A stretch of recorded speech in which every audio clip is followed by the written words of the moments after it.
am the vet tech for the City of Arlington. I've worked here, this is going to be my 8th year. I assist with emergency situations, hoarding cases, and primarily surgery.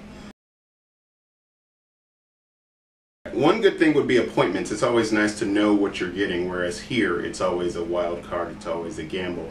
No telling what's going to come in, and you have to kind of work into a schedule that's already pretty full. Compassion fatigue happens when you care too much. It's when you run out of energy, when you start to get numb. It's very hard to do in a shelter setting simply because of euthanasia. We're asked to care for the same things we're asked to humanely euthanize at the end. So it's a very strange dichotomy you're not going to see anywhere else. The most important thing is to remain centered, to leave work at work. Know that you're doing good even if these injured animals don't necessarily appreciate it at the time. Know it's for the greater good. Know that that's somebody's pet. Know that that's somebody's heart. Also, it's a good idea to have some stuff not even related to here. In my free time, which is pretty rare, I do photography, freelance, and I'm going to school to become a certified vet tech and eventually a teacher from there, and hopefully a professor one day.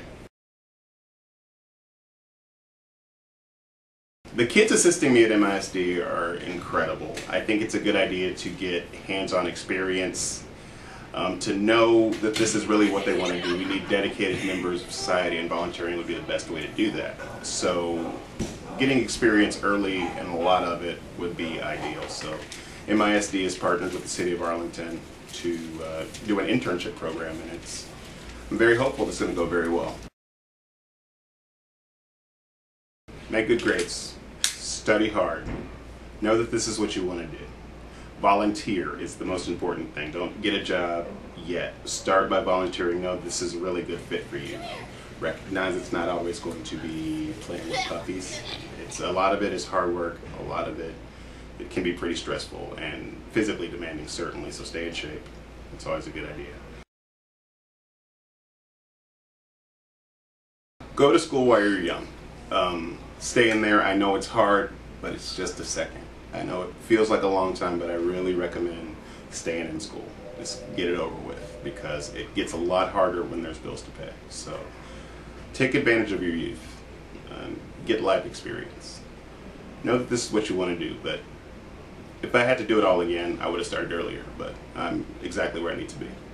I have a little ball python who's Mowgli. She lives here, and we'll get a picture later.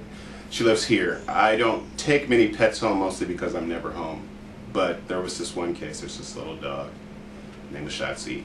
It had pneumonia, so I took it over the weekend, rehabilitated it, nursed it back to health. It's a very close thing to me because I have asthma myself, so it's very important. Any respiratory stuff tends to get to me, and I really enjoyed it, but I also realized how tricky fostering was. I didn't realize how physically, emotionally demanding it is. So I'm glad I did it, and I would recommend that everybody volunteer. Foster if you can, if you have the capacity to do so, because it made me a better person.